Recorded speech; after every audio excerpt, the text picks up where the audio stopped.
C'era una volta una cara ragazzina. Una volta la nonna le regalò un cappuccetto di velluto rosso e poiché le piaceva tanto che lei non voleva più portare altro, lo chiamarono Cappuccetto Rosso.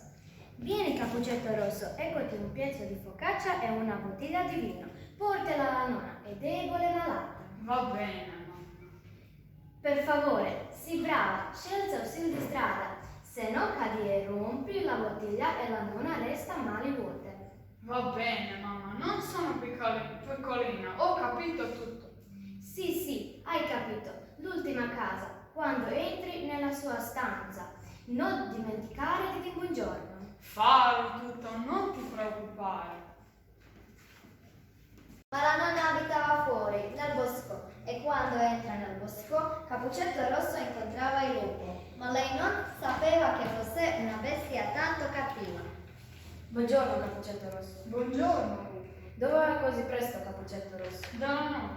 Che cosa hai sotto nelle diule? Vino e focaccia. Dove abita la tua nonna Cappuccetto Rosso? Sotto le 3 grosse querce. Questa bimba tenerella è un grasso boccone. Vedi Cappuccetto Rosso? Quando i miei fiori, senti gli uccellini. Perché non raccogli i fiori per la tua nonna? Se porta alla nonna un naso fresco, le farà piacere. Dalla strada corse nel bosco in cerca dei fiori, ma il lupo correva alla casa della nonna e bussò alla porta.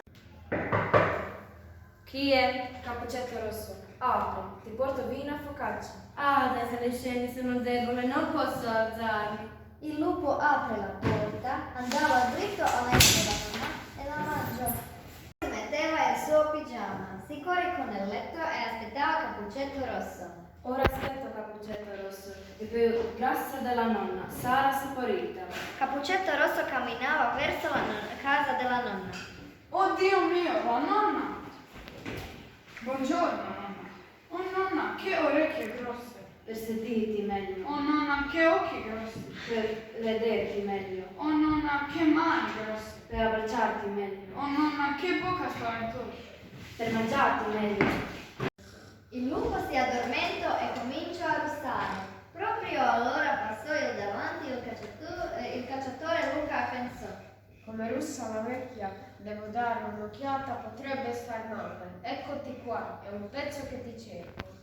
Stava per buttare lo schioppo, ma gli venne in mente che il lupo avesse mangiato la nonna. Ma se lui ha mangiato la nonna, la sua pancia è molto grande. Il cacciatore prese le forbici e cominciò a tagliare la pancia del lupo. Che paura ho avuto, com'era buio. Meno male che sei arrivato, chi hai salvato? Cappuccetto Rosso, prendi le pietre dal giardino e mettimo in pancia il lupo. Buona idea, vieni Cappuccetto Rosso, vediamo che cosa prepara la mamma. E così erano contenti tutti e tre. Il cacciatore ha acchiappato il lupo, la nonna mangiò la focaccia e si rianimò, ma il Cappuccetto Rosso pensava: Mai più correrai sola nel bosco. Lontano dal sentiero. Quando la mamma te l'hai proibito.